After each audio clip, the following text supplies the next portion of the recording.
Well, happy darn CultureCast Day, everybody. Happy darn Tuesday. And welcome Dan Kaspar and Abbas Mohammed from Instill AI.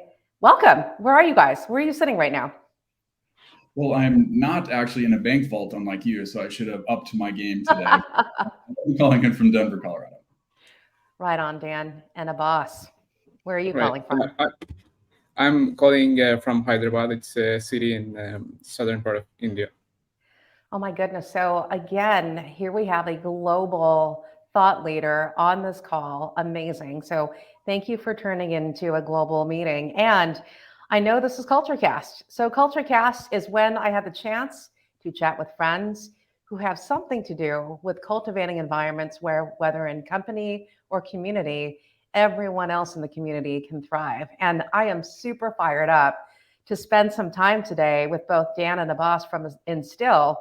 um, Really quick story, and then we're going to jump into your stories. First of all, I do have the question, can robots rule culture? And to me, that is an old school way of saying, can AI enable culture?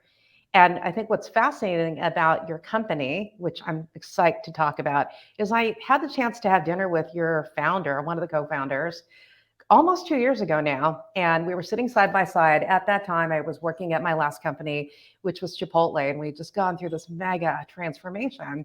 And he said to me, "Hey, Marisa, we just started this company. We are trying to codify culture. And we're studying all sorts of companies, would love to study Chipotle as well to understand what it is that you did to really codify culture and create an environment where not only did people thrive, but the company just really ended up growing and going from this almost, was it a turnaround? Was it a growth story? And it was really about a hard culture reset. And so fast forward, Hamay reached out, and I mean, this company has now since grown and has really found a way to codify culture, which is why we're all here. And so that's why I'm fascinated and excited that we can share some of your secrets. Although I was saying earlier before we went live, everybody, I am sitting in a bank vault. I would say everything would stay in the bank vault, but not really, because we're live and we're recording this. So um, let's get into this. And let's talk about, first, Dan, I'll go to you, then Abbas to you. Let's talk about your journey before coming to Instill and kind of what led you to Instill. Yeah, first off, thanks for having us, Marisa. Super excited to be amongst all these people leaders and culture champions to chat about such an important topic. So first, thanks for having us. As I mentioned, my name is Dan Kaspar. I'm the general manager and also on the founding team of Instill. And my passion, I'm sure like many of you here today, is building high-performing, high-impact teams. So, just like companies have a vision and a mission statement, I also crafted one along my journey. So I thought I'd share that first. But it actually came from a TV commercial, believe it or not, back in the 90s, and it was won by Apple Computer as part of their Think Different campaign. And if you remember the commercial, it had a bunch of people on there that we now see as genius, but at one point when they were living, they were the crazy ones. And so it starts off, but here's to the crazy ones, here's to the misfits. But there was a line in there that even when I saw it for the first time, it just stuck with me. And it goes, those who are crazy enough to think they can change the world are the ones that do.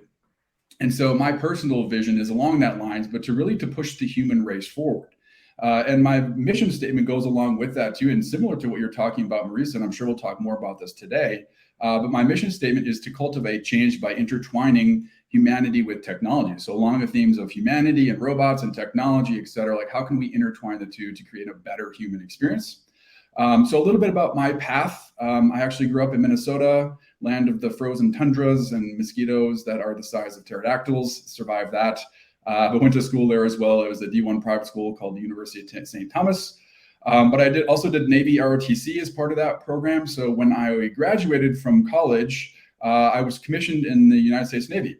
And I was actually part of special operations community. Specifically, I was an explosive specialist with the SEAL teams for about 6.5 years. Did a couple of deployments to the Middle East and a small adventure to South America. And that was really impactful on my cultural journey as well. But had a chance to get out of the military and then jumped into tech. So made a move to Airbnb, was on their trust and safety team. I had the opportunity to build out some teams in North America and Asia Pacific. Love the tech scene, love Airbnb, very foundational again to my cultural journey.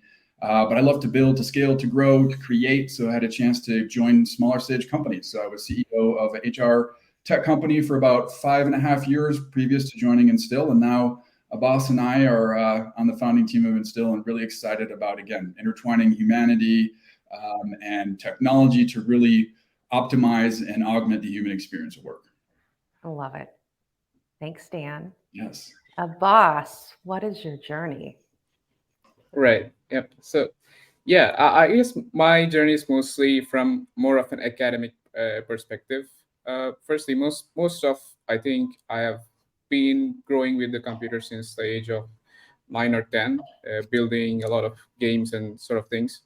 Right. So one of the crucial things is that online, the let's say uh, we behave differently from what we are in person, so what we are in online. I could say for myself that I pretty much grew up online, learning everything online, meeting people online, because I've been sort of out of my zone, doing a lot of things at the age of 11, 12, like building a lot of software. So that's why I had a very sort of realization, even in the beginning, that there is a lot of um, there is a lot of discrepancies between how we behave, sort of in real life and in online. So that's always been kind of in the back of my head, right? And then I went on to pursue a lot of my education at UC Berkeley. There I had cross paths with many great people who are researchers in the field of people science. That's where I developed keen interest, because I think I saw it as a field where there is a lot of potential for innovation, but very less attention from an engineering perspective.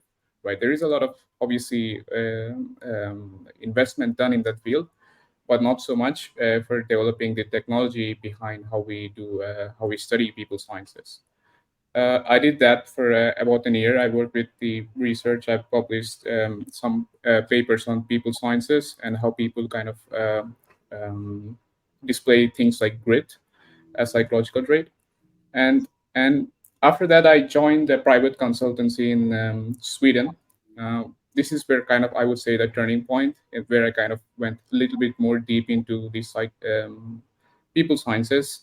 We did several projects with the government of UK, including the British Army and as well as the NATO alliance, where we mostly studied troops and their behaviors in their deployments and how they interacted with the local populations and how they function in the time of crisis and things like that. So this is where we looked at a lot of data, and this is where I realized that this field is probably the most important field that is awaiting a lot of innovation. Right, there is a lot to be done here, which people are not yet so focused on. So that's where I kind of picked up my core interest in kind of going more deep into this field. And that was about for 4 years, where I worked with the contractors at NATO and the British Ministry of Defense. And then I joined Instill to kind of take it into a more product-based approach that is more centered towards consumers as opposed to governments and things like that. So yeah, that's since then we've been building the product and using a lot of findings from Dan's past and my experience in the academics. And yeah. I love all of that. So first of all, I love that. First of all, I'm thinking and hanging out with crazy ones who are crazy enough to push the human race forward and to change. And I love this mission statement that you have, Dan, which is to push the human race forward, and it's to cultivate change by intertwining humanity and technology. And it's fascinating. It seems like your pathway took you on the human side in terms of leading, managing, supporting, protecting people. And then technology, as you've kind of gone into this other professional side of being a CEO for an HR tech company. And Abbas, I love that you are a digital native. And to you, it was as much about how you behave IRL and how one behaves online, and how do you mix the two. So this people science and this data, I'm going to use the initials AI. I think you were way ahead of your time, my friend. And so fast forward, I think culture is everyone's jam. I say this all the time that now more than ever, especially post the pandemic, and companies have changed. And in fact, I think I have a friend on here who she lives in Europe. She lives in Ireland specifically, and she is a culture guru as it relates to companies that are all 100% remote. So she was ahead of her time, Darcy. And like now, culture is coming to the forefront because companies are trying to figure out what can we do to actually be high performing, have high performing teams, and deliver results. And so it's great to have both of you on here to kind of get into the journey of how do you really even codify culture. So let's talk about that. And I've gotten a little behind the scenes tour of what it is that you all do, but where do you even start, and how did this even come about? So Dan. Yeah, 100%. It's our quest is very much along the lines of like culture is obviously one of the X factor for like I don't have to persuade that with anyone here, but yeah. Culture has historically been something that's fluffy. It's hard to understand. It's like chasing this unicorn around, right? And if we also look at like some of the research and findings of this year, like before we built our product, we wanted to look at the evolution of cultures. It's been a wild few years. Things have ups and downs and lefts and rights. And we wanted to make sure that we understand the concept of team optimization to productize for a way that's going forward and not what has been. So we worked with Stanford, Berkeley, Caltech, US Army Research Lab to facilitate that study. And essentially getting to pieces of, where I completely spaced on your question right now, Marisa. So no, just like, no, I think you're jumping right on into it, but it's like, how did you even get into, codifying culture as a product? That's right. Yes. So, thank you for that. Clearly, I need some more coffee this late morning. But so we did research. We understand that culture is fluffy. It's hard to understand, but it's also something that is pivotal for every organization that is starting. Whether you're in the driver's seat for culture or not, you have a culture. And if we look at some of the data, I would say more organizations now are talking about culture, which is great. Like everyone here knows the importance of it. However, there's still some problems surrounding taking it beyond rhetoric. How do we activate culture change? And so if we look at that technology on the market, I actually remember in my board meeting, a story comes to mind. And I was that CEO of my last company. I was presenting all this material about sales and finance and operation. And the director of the board at the end of the meeting says, Dan, how's the team doing? And I said, good. And then we moved on because that was like an appropriate answer. And to me, that was like this light bulb. Like if I would have said that for any other department, I would have got the boot out the door, and justifiably so. But how are we accepting that as an appropriate answer for arguably the most important asset of the entire company, which is your right. So for me, it's like, we're missing things in the people side. We're missing the tools. We're missing all the technology that has been so important in other facets of the business. And so how do we be evolved to that conversation with layering in AI? Like Abbas and I, we want to be a part of that conversation. Like there's a lot of morality around AI. There's a lot of yays and nays, like people's strong opinions, but we want to be in part of shaping it in a way that really augments the human experience of work and allows people's side of the business and people tools to catch up and even surpass the other tools that are available in some of the other facets of the business. Very cool. And I think you defined for me what culture means to you. And I'm going to let you define it for the audience. Like, what is culture to you when you hear that word? So I like approaching it from like an anthropological and sociology background, because at the end of the day, like humans have been building tribes and communities for millennia. There's actually ways that we are wired to go about kind of building these communities. And so if we look at that, it's essentially a series of norms, behaviors, languages, etc. And it's about the concept of belonging, creating this tribe. But if we wanted to look at it simplistically, because I enjoy simplicity as well, culture equals behavior. And I think simply put, it's that easy. We look at the behavior of people to define what culture is. I love that. And yeah, I remember that from our conversation around culture equals behavior. And I agree with you from an anthropological standpoint. It is behavior. It's the shared language that we use. It's the norms that are said or unsaid. And how do you actually codify that in a way where people are all kind of aligned and vibing to that and measure, and how do you measure that so that that's happening? And then Abbas, just really curious, how would you define culture from your context?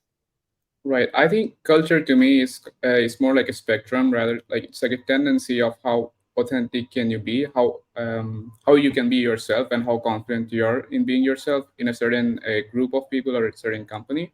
So to me, it's really the spectrum of the confidence that allows you to show your authentic self in a meaningful way. I love that. I also love that you are talking about belonging and inclusivity as a definition for culture. I totally agree with you. The way I look at this is that, wouldn't it be ideal and just nirvana when managers in a company and people in a company can inspire confidence in everybody else that they can be and bring exactly who they are? And so I think that's what you're saying around culture and that, the spectrum of how do you build something like that where people can have that confidence to be their authentic selves. And so starting with that, I mean, I can't imagine, I guess I can, like where did you start with defining, the process for helping companies codify culture? Yeah, so I think what's really important on making a lasting impact on culture is intentionality. Mm-hmm. We have we mentioned before, but like we're going to have a culture at our organization or team, whether we pay attention into it or not. And so the key is how can we be in the driver's seat to truly create and codify and create a process surrounding a culture that helps to fuel your business objectives. There's an ancient Greek philosophy about know thyself. I think Socrates first started it, but his argument is all lasting change first comes from within. So that is part of the product that we're building too, is helping organizations truly understand what is the culture that they have. Therefore, we know our starting point. Then we can start to then look towards the end result. And this is something that has traditionally been lacking within cultures, is that, again, looking to finance and operations and sales and all the other departments, like we have very specific, tangible goals. We have them broken down by milestones. We have deliverables. And arguably for culture, are we doing that or not? And I would say more frequently than we're not. And so then after we look at who we are, then the process within the product and, in general, again, we're mirroring a lot of things that humans have been doing for millennia, but productizing is helping to define that end state. Like what is the culture that we want to achieve, but also what's the culture that's right for us? Therefore, we kind of have this XYZ axis, your culture in 3D. Hey, what's the culture that we have now? What's the culture that we want? What's the culture that's right for us? And then we can leverage tools and identify behaviors and values and norms and language and making sure that we're holding ourselves accountable to that on that journey. But then essentially we're up to par with how we've been building other successful departments. We have where we are now, where we're going, tools to measure and making sure we calibrate along the way. I love that. And actually, when we jumped into this peek behind the scenes, what I said to you was you've found a way to automate all of the heavy lifting that the team that I have supported and along with leaders went through to really drive transformation. And it did start with who are we, right? It's where do we come from? Who are we? And where do we want to go? And I think a piece of that, if I'm just touching on what Abbas said, it's not only about knowing thyself, but it's also about, all right, defining who we are and what we stand for. And when I say we, not only the heritage and where the company has come from, it's also the people inside the company, And so I'm just playing back what I'm hearing and love to hear how does that play out for someone who wants to engage with you to help go through a culture transformation. And then in terms of measures, I totally completely agree with you. Every function has measurable goals that are specific to achieving outcomes related to the business results, and to delivering on the strategy. And I would say the biggest opportunity, and again, I will use Chipotle as the example because that's kind of where we really did the transformation most recently with culture. What we learned was with 100,000 people, all company operated, what behaviors are happening inside all of these 3,000 plus locations that is keeping them from being as productive as they can be. And so it was trying to understand things like churn and turnover, right? So measuring that. It's also measuring the ability to develop people and to promote from within. And then I think from a culture standpoint, if this is about creating a goal where it's about a pathway of opportunity and creating leaders from the masses, like are we measuring that and what are we doing specifically? And it's all tied to culture. So I think about that. How do you help companies when they get started with you? Like, all right, well, we need to transform our company and create a high performing culture. So where does that start? Yeah, I can introduce a few Yeah. things, and then maybe Abbas, you could speak to more like Yeah. the technical pieces and how we connect the dots. That's above my pay grade. But in terms of kind of some of your thoughts, Marisa, first of which, we agree. Like, what makes successful cultures is also not only intentionality but authenticity. And a lot of times, again, we see organizations work with organizations that kind of have copy and paste of values. I'll throw out integrity. Mhm. 65% of companies within the US have the value of integrity. I think it's great. I also think it's table stakes. But what can we do to create an authentic organization that really speaks to who we are? And how do we find and optimize and build teams and behaviors to support that? So a lot of that is just understanding that each culture is unique and our system supports that. Like, no matter what we're doing, there's not one of 12 cultures that you're going to have. No, we want to understand the uniqueness and authenticity of your specific organization. And then, hey, we're going to build our tools, or our tools will actually learn more about your organization as you interact with it.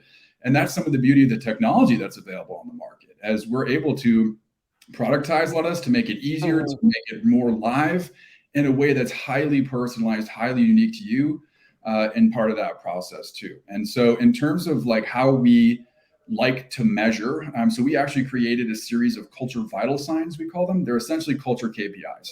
And we actually have 7 neuroscientists on our team, PhDs, but they have backgrounds in neuroscience and organizational psychology, predictive analytics, et cetera. And we first pose them the questions, hey, what are the things that we can measure that really apply to any and all high performing teams, but give us specific nuanced information on how the culture and team is actually behaving? So we measure, and you've actually tossed out several of these words already, Marisa, but things like psychological safety, inclusion, innovation, resilience, productivity, and there's several more as well. But these are the nuances of how we as humans build cultures, and we measure them.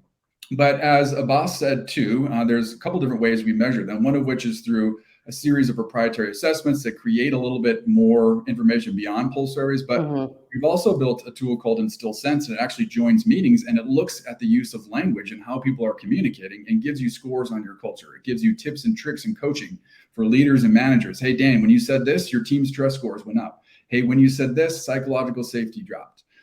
So then we're really getting an interesting behavior of not only what people are talking about, but how their behavior is. Again, culture equals behavior.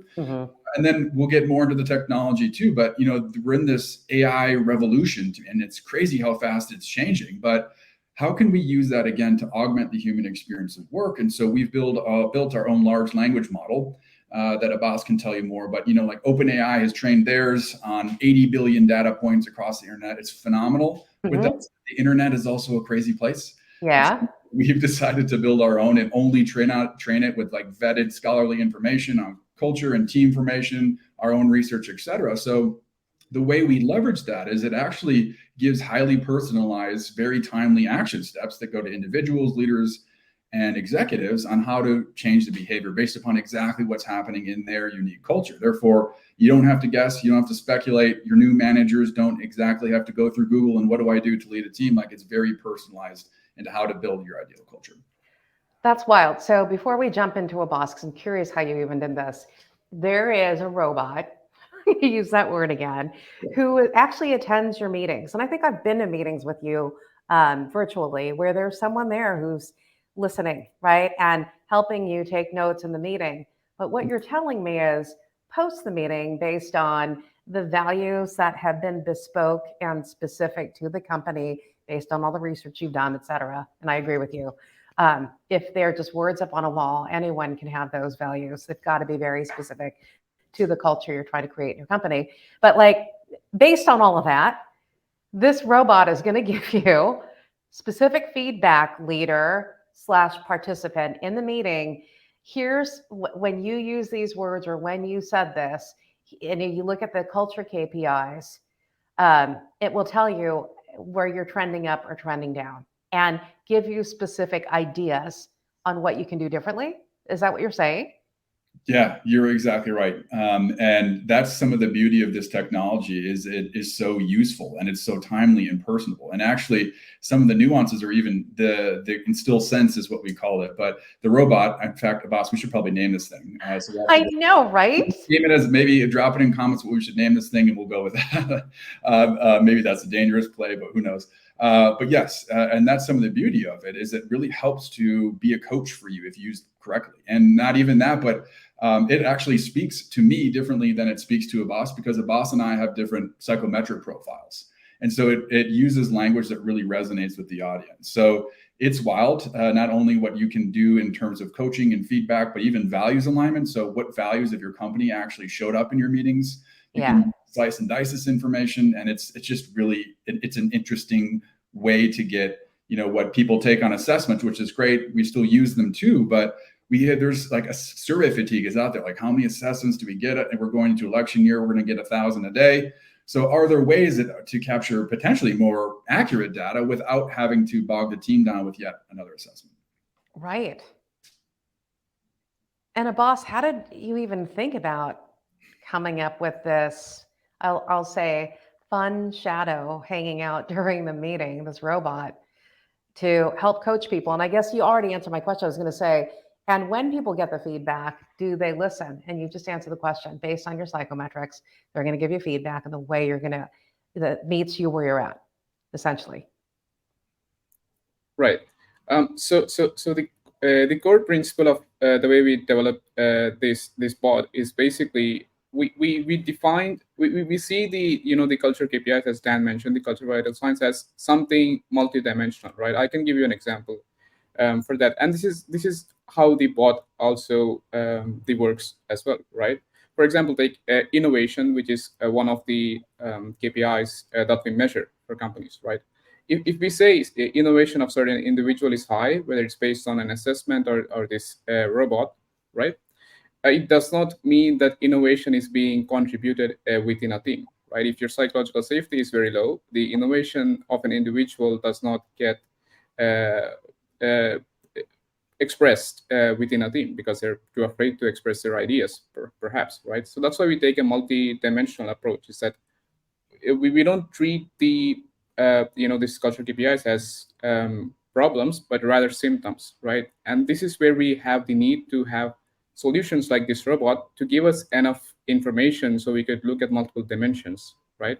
If a person has both high innovation and low psychological safety, then their feedback would be different for someone who has both high innovation and high psychological safety, right? So this is where we are able to personalize, and we are able to do this at scale with AI, because it's limitless in terms of how many people it can interact with, right? And that's the core essence of developing the solutions that are able that allow us to scale these principles that we develop, is to approach problems from multiple dimensions and do it at a scale that perhaps it would be very hard for humans to match, right? Wow. So that's the core essence of pretty much, regardless of this robot, pretty much every solution we build that is related to AI is that we try to make it scalable and also make sure everything is grounded to the principles that we develop it, so it does not hallucinate, which is a word used when the bot kind of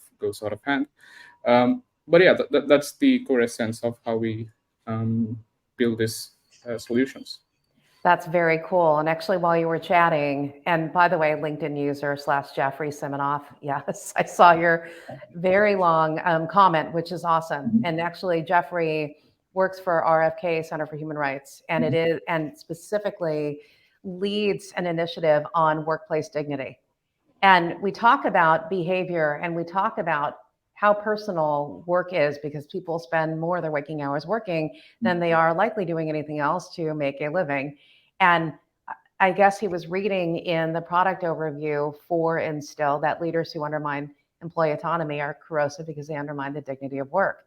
And so there's this whole individual notion of this, and there's psychometrics. Like, how do people get started? Because I think about, for example, in codifying values at our last company, yes, we started with, the 8 C-level leaders in a room and looked at artifacts and looked at language, et cetera.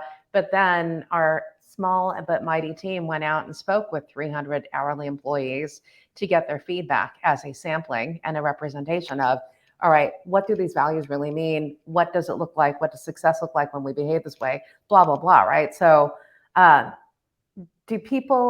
does everybody in a company, when they go through this process with Instill, do they participate in something? Like, how does that work? Yeah, great question. And just kind of responding to Jeffrey too, I think that, or linked / user. But I agree. I think the dignity piece and how that stems from autonomy is super critical. In fact, through our research, and I would also argue it's probably from experience in most of us too, but employees and team members want three things. They want mastery, autonomy, and purpose. And if we can give them mastery, autonomy, and purpose in their work, they're going to be the most loyal employees that we can find. In fact, that will be such a culture foundation that will absolutely achieve anything and everything we want to achieve. So agree. I think autonomy and how that plays into dignity is so critical. So thanks for bringing that up first off. But also, like, how do we get started? Like, what's the step 0 to step 1? Yeah. Again, a lot of what our flows are essentially digitized versions of things that have been working, things that in culture engagements that Deloitte's and KPMG's and the Accentures of the world has been doing. But a lot of what we do, we actually have tools to help you create in a very authentic way. Who are we? And you can involve the leadership team, you can involve the broader team, but we actually ask a series of open-ended questions. What do you want your company legacy to be? Why do people give up better paying jobs to work for you? And we actually run sentiment analysis and natural language processing through all those aggregate results. You can apply different tones that you want or different outcomes, and it actually will return very authentic vision, mission, values, normative behaviors, language to use, et cetera. And it's not the end all be all. It does, but it's a great starting point to facilitate some very meaningful, targeted conversation on, hey, let's get in the driver's seat about our culture. Let's have everyone talk about what's meaningful to them. Let's say, here's how it shows up. It allows everyone to feel seen, feel heard, or maybe you want to have that at different levels of the organization. You tweak a few words, you hit publish, and then that essentially is codified and digitized within the Instill operating system. And then when people join your team, they're actually brought on through like automated culture onboarding too.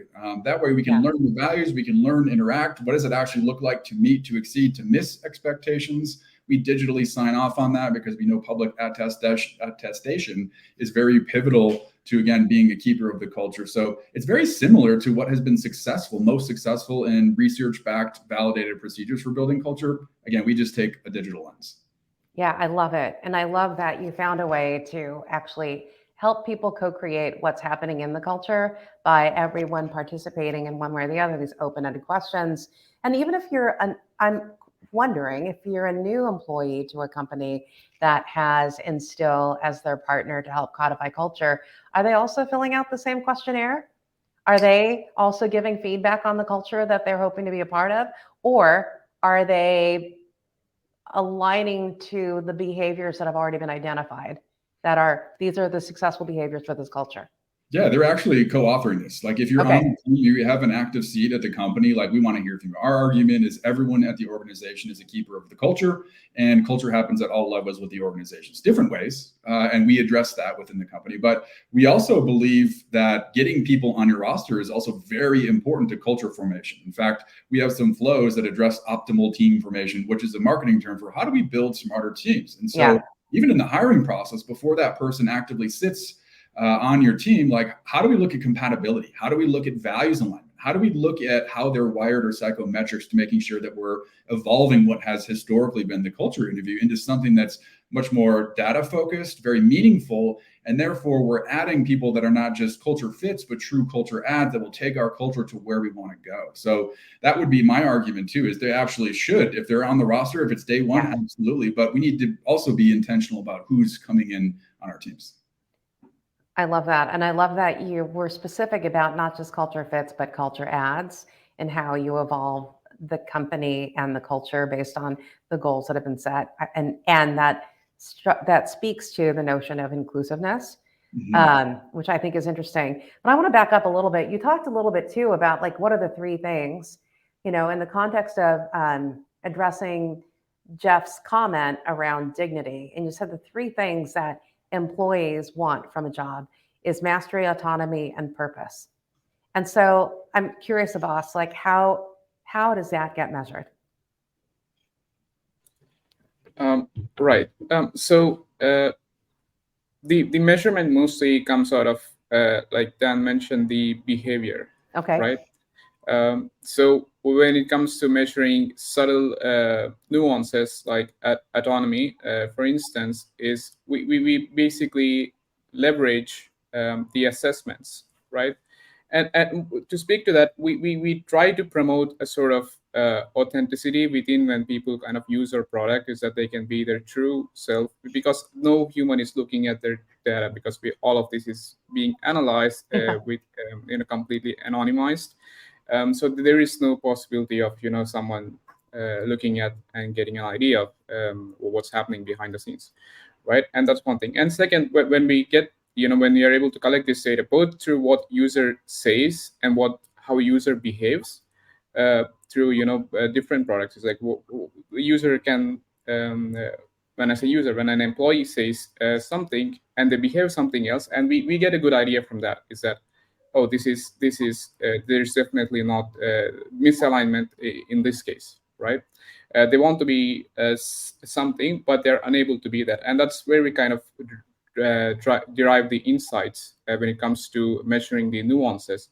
And when we pair this with things like the KPIs, like the psychological safety, and that's how we are able to answer a lot of questions with regard to autonomy. And we also look at the organization structure within a company. So how are managers and how are the teams behaving? Is there any correlation between the management of a team and the team's psychological profile? So it's really about bringing multiple dimensions together to kind of be able to answer a question in regards to the nuances.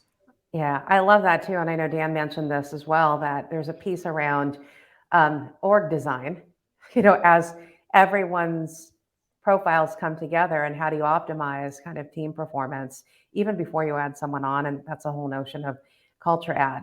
So, okay, so we start working with you. Everyone begins filling out, this open-ended questions. Everyone does an assessment, I'll just call it that, or a questionnaire. And then now it's a hiring tool, because now you're able to hire people. We've talked about that in a way of how do you assess potential candidates who can add to the culture and contribute to the formation of this team. We've also talked about how you've created a robot who's your partner in a meeting, who can listen to and coach you post the meeting on how you can be more effective at, let's just use the term, creating dignity and psychological safety, and these three things: mastery, autonomy, and purpose for people. So it does that. What else would people utilize this for? How else are they, looking at their culture KPIs? Yeah, so you should become a salesperson for us, Marisa. Yeah. So when you're in a job after this, let's let us know. You're exactly right. So I don't know if it's just the military and Abbas's background, we like acronyms. So we do the MBA, so measure, build, advance. Those are the three core pillars to instill: measure, build, advance. So of course, measuring your culture KPIs, your culture vital signs, we can slice and dice that by team, by demographic information, to make sure all of our communities are being equally represented. A lot of times we look at culture and say, oh, it's shiny from the outside, but we're missing, and it has a rotten core. So helping to measure, of course, changing the action steps, changing behaviors is very important. So that's all in the measurement types. Again, the bots or the assessments. The build really comes to what we just said before. How do we be smarter about building teams, all the way from your hiring process to, let's say you wanted to build a team that maximizes innovation. Historically, I know I've done this, I've literally thrown darts at a wall. Okay, you're a team, go forth and conquer. But we can be more intentional about that. How do we leverage diversity of thought? How many, extroverts versus introverts do we want on a team? So leveraging the psychometrics is really an interesting way to leverage higher performing teams. And of course, the advance ties to all the things that Abbas is building and anything in between, from how we're leveraging AI to personalized recommendations to in-app coaching. So that's essentially what we're trying to do. A lot of what we're doing is really getting in the weeds with culture, where we want to be the really partner, or essentially a digital chief people officer that you can leverage and really get the outcomes you're looking for without having to pay like the tier one consulting price. You know, the BCGs, they're great. They charge 7 figures and then they leave. So we like being there in that as a partner that you can reference digitally.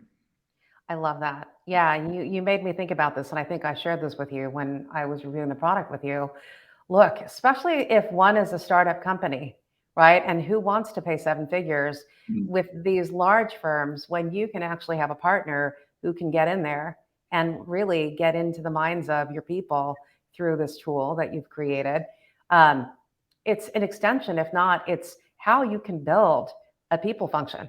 So differently today, because I think the big question that a lot of CHROs from large companies now and their teams are trying to figure out are what are the implications for AI, right? And I'm going to go back to, you know, your mission statement, your personal mission statement, which is to cultivate change by intertwining humanity and technology. And, you know, I think about AI, it is about how do we make sure we have humanity at the forefront, right? And that this is, and I love that your data set is actually specific to all of the studies that you've done with, you know, Stanford. I mean, all the ones that you've mentioned, and that there's likely a diverse set of data that you're looking at. But I guess what I'm reacting to is, wow, if you are at a startup company or even a company that really is managing your budget, and I know everybody is, but from a people standpoint, this is the hardest thing to sit at the table with your operator, your COO, and your CFO, and they're like, well, I don't know how to talk about culture. It's not a thing, so we're not going to invest in it. And this is a way that you can go forward and say, to invest in this tool is to drive these behaviors, which then tie to business results. And it's, I think it's a way that you can augment, if not rethink, reimagine, you know, the formation of your own people team, right? I wonder if you're seeing that in the companies that you're working with. Yeah, you know, like you mentioned too, like our goal is to really democratize the access to world-class cultures. Like that's what we want to do. Like it's a lot of times the tools and the in-person consulting has just been out of touch. But how do we provide more access to that at different levels of your organization, whether you're a growth stage company and culture's always been at the forefront to you, but you want to make sure it remains consistent as you grow, or hey, you know, culture is something we haven't addressed and it's starting to show its face that we need to do something about it. So anything in every between, like again, our concept is this should be mission critical software, or at least, you know, if you don't work in it, still fine, but at least have some kind of intentionality to what you're doing at every level of organization. And the goal is also to really have that board level conversation on how your culture is performing. You know, I talked about the story before. Instead of saying good, let's say, well, our trust scores are 58. They're up 8% over the last 4 weeks. We've done XYZ. It's actually 10% above industry average we're seeing in this verticals. Here are the 8 things that we've done in the different departments over the last 4 weeks. And here are the results that we're seeing. Like, boom, that's a mic drop statement. Like that's how it should be. And that's very similar to what we want to be able to facilitate. But then measuring data for the sake of measuring data is also worthless. Like, why are we wasting time if we're not doing anything about it? Culture equals behavior. So how can we leverage technology then to really take a lot of time? Manual time is to create action plans that go to different people to measure success, who's working on them. So you're exactly right, is, you know, how do we create and really create behaviors and have those board level conversations? Yeah, I love that you brought that back to the board level, because I think about I sit on a public company board as well. And I think one thing that's really important, and the lens that I would love to see is, how are your people doing? What gets them going every day? And why are we seeing the success at the company? Yes. And to be able to answer that question, not only behaviors, but tracking it to actual business results. And kind of want to bring this back around to you, Abbas, on how does this track to business results? So there's these culture KPIs, and I know that you're in process, and I don't know where you are, you know, as this product continues to evolve. How are you correlating this to the outcomes, the performance of companies? Right. So we do 2 things primarily. The first one is we provide instant feedback in a sense of action steps that they can take immediately. Let's say they take a quarterly assessment, or they use the bot to analyze their meetings, and we detect that the psychological safety or one of these KPIs has gone down significantly, and then we give them instant feedback is that this is what needs to be done. And these actions are almost always derived from the research, right? So this is everything from proven, from case studies and all of these things, right? And the second one is when we measure the culture with through all of this data from the meetings and the conversations and everything, we are able to track goals of goals. Let's say a board has a goal is that we need to whatever the goal may be, right? This can be tracked, and we analyze through this data set is that how can this goal, how does the culture affect this particular goal, right? And that's at the board level, and even at the individual level, we like to have goals for pretty much every level, right? The individuals, managers, or the board, and everyone. Even at the individual level, let's say someone wants to take on more leadership positions, right? You can just make sure that this is one of your goals on the platform is that I want to train my leadership skills so I can be a better leader in the team, right? And this will be taken into the context every time when let's say you're using the meetings bot. This will analyze like what can you improve to be a better leader, right? So you can personalize this experience for yourself based on your goals, regardless of what position in the company you are. You can say, as a manager, I want my team to be more innovative, right? And this will be spread across throughout the platform. Perhaps it gives a different solutions for the team members when they go into the meeting next time, right? So the first part of is obviously giving them solutions that have proven to be working through research, peer-reviewed research. And the second is being able to track the changes through the data we receive from meetings or the assessments. So we can say, oh, this was one of the goals, and this is how the meetings after this goal has been set proceeded, and this is how we are able to say, oh, there has been improvement. How has this tool been used in performance discussions? I don't even want to say performance reviews. I think that's such an outdated thing, but like how are your companies, your clients utilizing this as a tool or partner to assess ongoing performance of teams and individuals? So one way we're actually looking at is through values alignment. So we can actually look at, hey, how well does this person actually live the values of my company? We get that, and we can measure that as well. We actually tie like kudos to values, so we can look at that as well. Even if we want to look at cultural impact, right now we're like toying with some ideas of gamification as well, or even self-reflection. So I can say, hey, Dan, here is how when you join meetings, innovation goes up 20%. Or, hey, Dan, when you join meetings, psychological safety drops 50%. By the way, here are some things you should do to change that. So we can help organizations and even individuals, like maybe that doesn't make most sense to blast out to the entire organization, but mastery, autonomy, and purpose, mastery, I want to get better at my craft. So if I can have a tool that helps me understand how I can increase innovation more, increase psychological, these key pieces, like now we're talking about how that can impact performance reviews, not just for the company, but also for the individual. Like I'm actively improving how I show up to work. Yeah, I think when Abbas was talking about that based on the research and the learning, the continuous learning that's happening inside the company, definitely I see a role in performance conversations and development of people. It's actually super interesting that at the tip of your fingers, you literally can create development actions that will help you achieve your goals, but also ultimately create all these other things, like, again, psychological safety at work, and help people accomplish why they joined the company in the first place.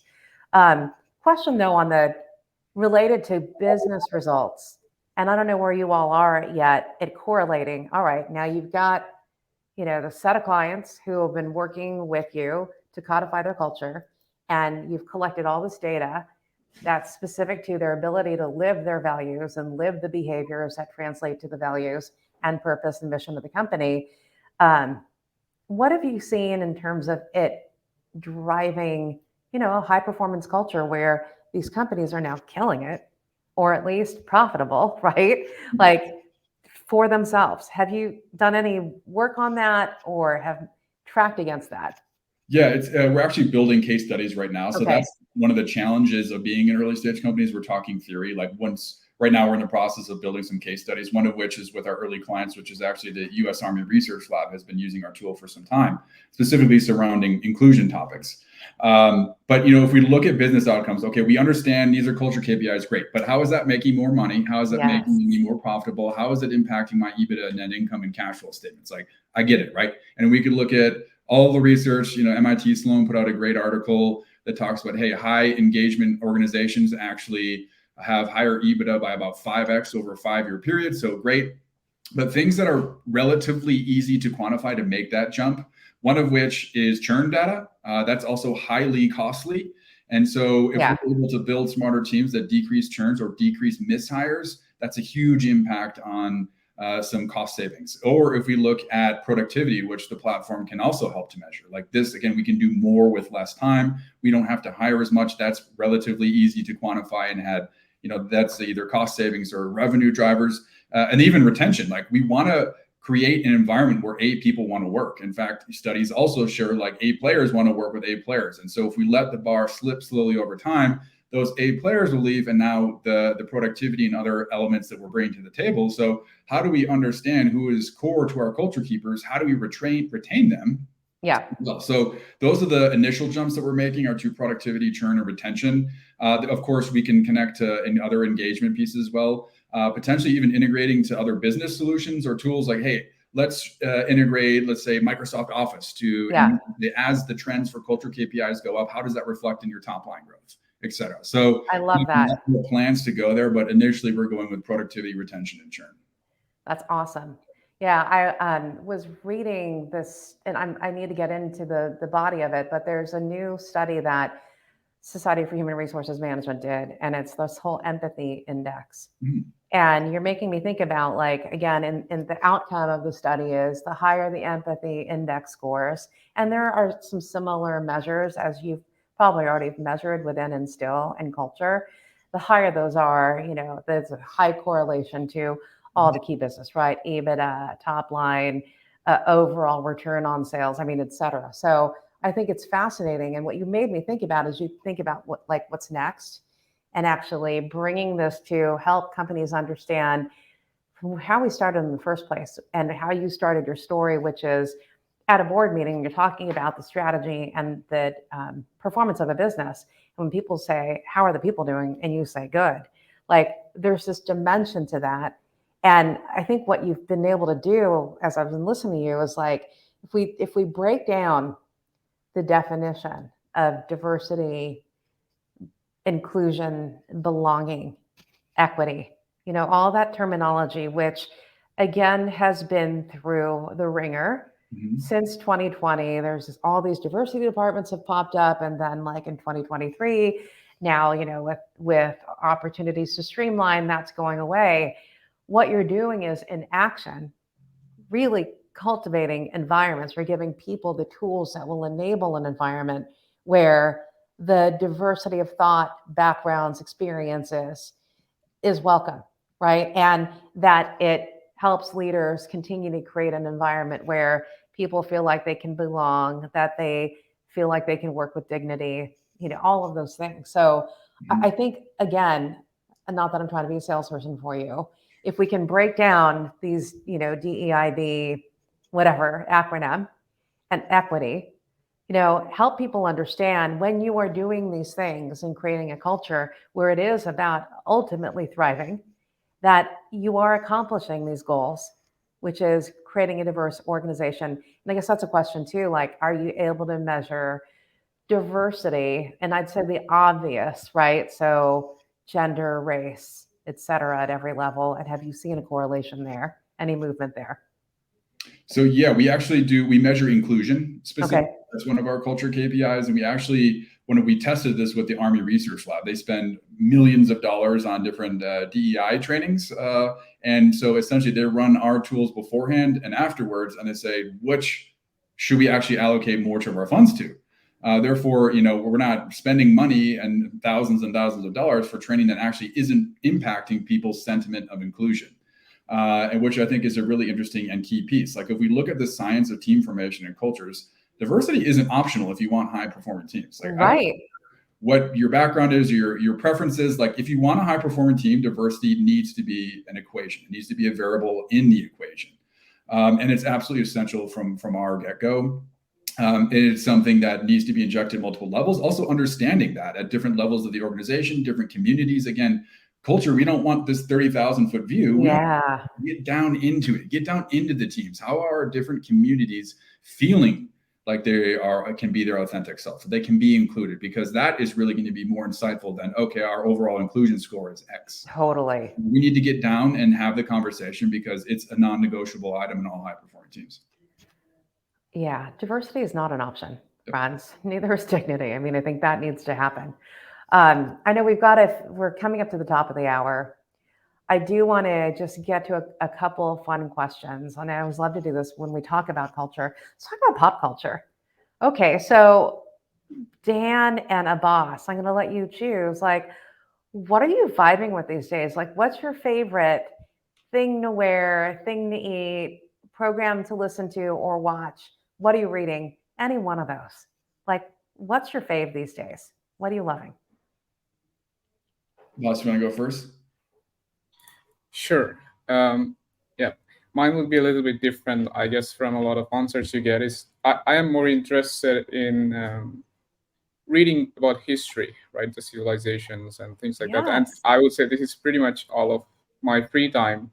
Is I spend most of it reading history. Is going from a time period to time period and seeing the differences and all of that. So most of it is that. When I'm not doing that, I'm probably listening to podcasts.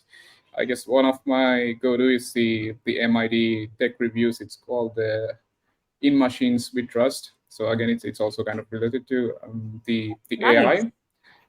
So yeah, I guess that's pretty much my free time, I would say. Yeah, I would love to just dive into another conversation with you, maybe offline, to just get your take on your history review and how humans have changed or have not changed. Right. So be curious to see what your takeaway is at. And then Dan, what about you?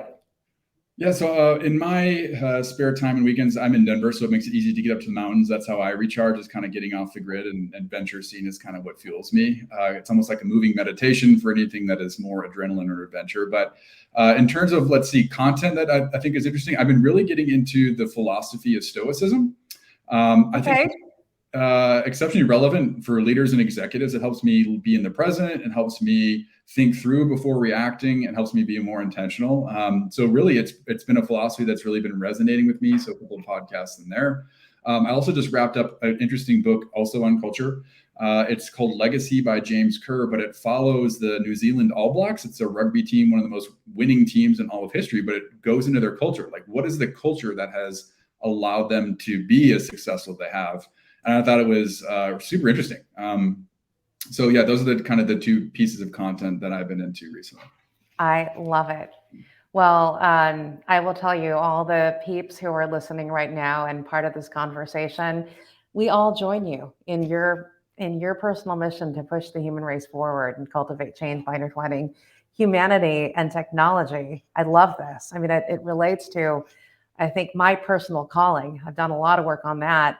If I think about my personal calling, it's not a shocker that I look back in my career and go, my calling personally is all about how do I profoundly and joyfully connect people to one another?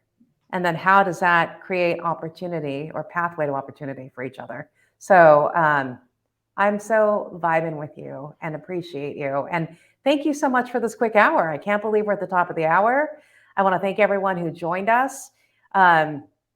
We have a couple weeks till our next CultureCast. So for those of you who want to join us next, it is coming up on Thursday, August 22nd.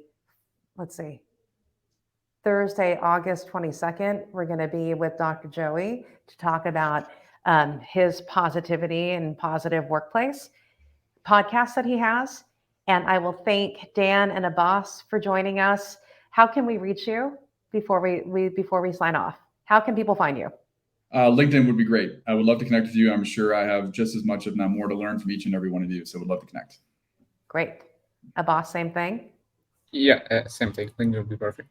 All right. All right, everybody. Well, good to see you. Thank you for joining. And ciao, everyone. Until next time. Take care. Bye.